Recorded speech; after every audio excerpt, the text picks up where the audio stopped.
I came back from a business trip and found my things stacked in the garage. We rented out your room to a tourist for your sister's dress, my dad said casually. I just handed them a folder and said, then read this. When I came back from my business trip, all I wanted was a hot shower, my bed, and maybe a home-cooked meal. I'd been gone for almost 3 weeks, closing a deal that had me running on caffeine and airport sandwiches. My parents' place was supposed to be a pit stop before I moved into my own apartment next month. But when I pulled into the driveway that night, the garage light was on. Through the small window, I saw boxes. My boxes, stacked neatly, like someone was preparing for a yard sale. At first, I thought maybe my mom had cleaned up and just moved things around. But when I stepped out of the car, I heard laughter from inside, voices I didn't recognize. I unlocked the door and walked into the house I grew up in. There were shoes by the entryway, not ours, and an unfamiliar suitcase leaning against the wall. My heart started to pound. Mom? Dad? I called. From the living room, my dad appeared, holding a bowl of chips and looking completely unfazed to see me. Oh, you're back early, he said, like I'd just returned from a walk. Yeah, I said slowly. Whose stuff is this? He gave me this casual shrug that instantly told me something was wrong. Oh, that's the tourist. We rented out your room while you were gone. It's only for a couple weeks. I blinked. You what? My mom came out from the kitchen, wiping her hands on a towel, looking nervous. Honey, we just needed some extra money. Your sister's wedding is next month in. So you rented my room? With all my stuff in it. My dad sighed, annoyed now. Don't make it sound like a big deal. We put your things safely in the garage. You weren't even here. I looked through the hallway toward my old room. The door was closed, lights spilling out from underneath. Someone was in there, sleeping in my bed. Dad, that's not the point, I said, trying to keep my voice even. You didn't even ask me. He shrugged again. You're always traveling, son. You're barely here anymore. What's the problem? I stared at him. The problem is you treated me like a tenant you could evict for a few bucks. My mom muttered, please don't start. We didn't have time to call you. Qley's dress deposit is worth more than your son's home. I cut in. There was a long silence. My dad didn't meet my eyes. My mom just stood there, torn between guilt and denial. I felt something twist in my chest. Not just anger, but disappointment. The kind that comes when you finally realize your family doesn't see you as part of them anymore. Without another word, I turned around, walked to the garage, and looked at the mess of my life piled up in boxes, suits, documents, personal stuff, all crammed together like trash. I grabbed a single folder from one of the boxes, a thick, sealed one I'd kept locked for over 2 years, then walked back inside. My parents were still standing there, awkwardly silent. My dad finally said, don't give me that look. We'll let you move back in once he leaves. I put the folder on the table in front of them. Then read this, I said quietly. And before they could ask what it was, I turned, walked out of the house, and closed the door behind me. They had no idea that the folder I left on that table would change everything. That I didn't stay to watch them open it. The folder I left behind wasn't just paper. It was my way of saying I'm done being your backup plan. Inside were copies of the property transfer, mortgage records, and legal filings. All signed, all official. The house they were standing in wasn't technically theirs anymore. It hadn't been for 3 weeks. See, before my business trip, I'd quietly paid off the remaining mortgage balance. My parents were behind on payments, something they'd hidden from me while pretending everything was fine. When I found out, I offered to help, but they brushed me off. Said they'd figure it out. They didn't. So, while I was away, I bought the house outright, legally transferring ownership to my name to stop foreclosure. I wasn't planning to kick them out. It was supposed to be temporary, a quiet act of protection. But after what I saw that night, something inside me snapped. I checked into a hotel near the city. I didn't answer any calls. But by morning, my phone had blown up, 17 missed calls from mom, 5 from dad, and 1 text from my sister that said, WTF did you do? Dad's losing it. I ignored it. A few hours later, my dad finally left a voicemail. His voice was shaking, not with guilt, but anger. Son, what's this nonsense you pulled? The paperwork says the house is in your name. You should have told us. I listened twice. He didn't say thank you. He didn't say we're sorry. Just pure entitlement. Around noon, my sister called. Unlike our parents, she sounded scared. They're panicking, she said. Mom's crying. Dad's saying you betrayed them. What's going on? I told her the truth, that I'd paid off the mortgage before the bank could take the house, that I'd put everything under my name so it wouldn't get sold off, that all they had to do was talk to me, and we could have worked it out together. Silence. Then she whispered, "You know they're renting it on Airbnb now, right?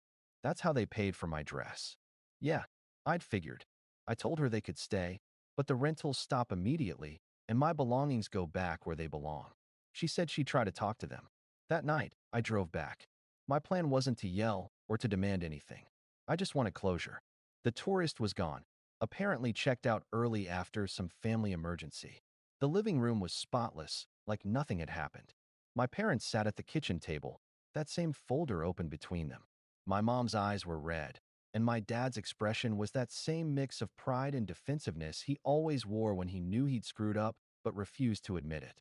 He started talking first. "You blindsided us. You can't just make big decisions like that." I laughed bitterly. "You mean like renting out my room without telling me?" He slammed his hand on the table. "Don't turn this around on us. We're your family, not tenants." "That's exactly what you treated me like," I said quietly. My mom finally spoke. "We didn't mean to hurt you, sweetheart. We just needed help." I looked at her. "You had help.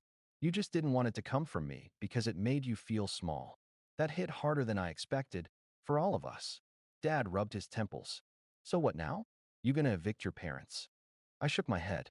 "No, I'm giving you the house. I'll sign it back, under one condition. You stop using me like a safety net. I'll help, but not at the cost of being disrespected." He didn't say anything. My mom just nodded, quietly crying. I left again that night. I didn't take my boxes from the garage. I didn't even look back. The next morning, I got a message from my sister. They took down the Airbnb listing. Mom says they're sorry. Dad, well, he's pretending nothing happened. But they're quiet. Really quiet. It wasn't forgiveness, but it was a start. What they didn't know, and maybe still don't, is that I left another envelope inside that folder. A smaller one, under the last document. Inside it was a single note. "You didn't lose your home. You just lost my trust. Earn it back, and you'll get both." And for the first time in years, I finally meant it. Update 1. It's been about 6 months since that night, and honestly, I've rewritten this post at least 10 times trying to figure out how to explain what happened next. After I walked out, things went quiet for a while, too quiet. I didn't block my parents, but I didn't reach out either. I focused on work, got my own apartment downtown, and tried to put the whole thing behind me. At first, it was just silence. Then the small things started. My mom would text me pictures of family dinners, trying to act like nothing had happened. My dad would send short, emotionless messages, "Need to discuss the taxes," or "The lawn guy didn't show." They wanted to re-establish contact, but without acknowledging anything. The weird part? My sister stopped talking to me for a bit, too. I couldn't understand why, until she admitted one night that Dad had told the extended family I'd tricked them into signing away the house. Yeah, that version of events spread fast. Suddenly, I was this selfish son who stole his parents' home. A few aunts even sent me long, guilt-tripping messages about respecting your elders. Not one of them asked for my side. That's when I decided to set the record straight, quietly, but effectively.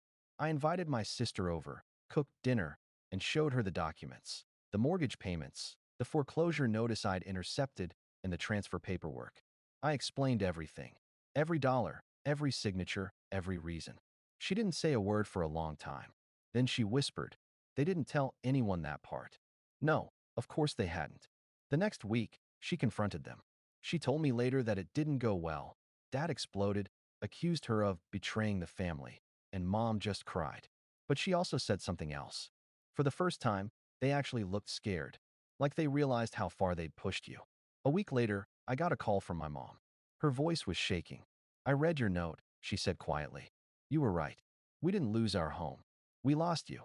That was the closest I'd ever heard her come to an apology. I didn't forgive them right away, but I did start answering her calls again. I even visited once, not to stay, just to talk. The house was different, smaller somehow. My old room was back the way it was, my stuff unpacked, neatly arranged, even the posters on the walls. Mom said she kept it that way just in case. Dad wasn't there. Apparently, he'd started spending more time with an old friend, someone who'd been helping him fix up the garage. My sister later told me it was therapy, the unofficial kind, but still. When I left that night, Mom walked me to the door. She didn't hug me, but she said, "I'll understand if you never trust us again. But I hope someday you might visit without a reason." It wasn't much, but it was honest. Now, months later, we're civil. Not close, not like before, but I guess rebuilding trust isn't something you rush. The house is officially in my name still, but I told them they could stay rent-free for as long as they wanted, as long as there were no lies, no secrets. My sister's wedding happened last month. I went. It was awkward at first, but during the reception, my dad came up to me. No anger this time, no bravado, and said, "Thanks for not giving up on us, even when we deserved it." And I realized something. Forgiveness isn't a door you open once. It's a key you have to keep deciding to use. I'm not sure I've turned it all the way yet, but I'm holding it. Final update. It's been a year now. I wasn't sure I'd ever post this, but it feels like the story deserves an ending, or at least a pause. I guess the strangest part is how normal everything looks now. If someone walked into my parents' house today, they'd never know what happened. The Airbnb furniture is gone, the garage is clean, and my old room still looks like mine, though I haven't slept there since that night. But the real change isn't in the house. It's in how we talk. My dad and I don't argue anymore, mostly because I stopped giving him the openings he used to exploit. I learned to listen, stay calm, and let silence do the heavy lifting. And somehow, that forced him to talk more honestly. One night, a few months ago, he called me, out of the blue, and said, "I found the old foreclosure letters." He didn't sound defensive or angry, just tired. "You really saved the house, didn't you?" I told him I didn't do it to be a hero. I did it because I didn't want our family name tied to another failure. He just went quiet for a bit, then said, "You're a better man than I ever taught you to be." It wasn't an apology, but it was something close. Mom, on the other hand, has softened. She visits my apartment sometimes, always with food, and talks about things she never used to mention. How hard it was raising two kids on one income. How ashamed she felt taking money from me even when they needed it. I used to think those were excuses, but now I hear the fear behind them. My sister's doing well too. Married life suits her, and oddly enough, all of this chaos made us closer. She told me the other day that she's making her own emergency folder, legal documents, wills, everything labeled. She laughed and said, "You made me paranoid." But then she added, "The good kind." As for me, I still travel for work, but I don't use busy as an excuse to avoid people anymore. That whole situation made me realize how fragile relationships are when communication breaks down. You can love someone your whole life and still lose them to pride, silence, or a bad decision. The folder I left on that table, I still have a copy. I keep it in my safe, not because of what's in it, but because of what it represents. Boundaries, self-respect, and the moment I stopped trying to earn love by fixing everyone else's mess. I visit the house occasionally. Last time I went, my dad was in the garage, the same spot where he once shoved all my things, sanding down an old chair. He looked up, smiled, and said, "You know, I was thinking of renting this space out again." Then he grinned before I could react. "Kidding. Relax." We both laughed. For the first time in years, it didn't feel fake. Before I left, Mom handed me a small envelope. Inside was a note written in her handwriting. "We've read your letter 100 times. We don't deserve the house, but we're grateful you let us keep it. We're trying to earn both back, the home and you." I drove home that night with the windows down, and for the first time, the word family didn't feel heavy anymore. There's no grand redemption here. No perfect ending. Just quiet, steady repair, the kind that doesn't make headlines or viral posts. Because in the end, it wasn't about a house or money or even forgiveness. It was about finally understanding that loving someone doesn't mean losing yourself for them, and that sometimes the only way to rebuild a home is by walking out of it first.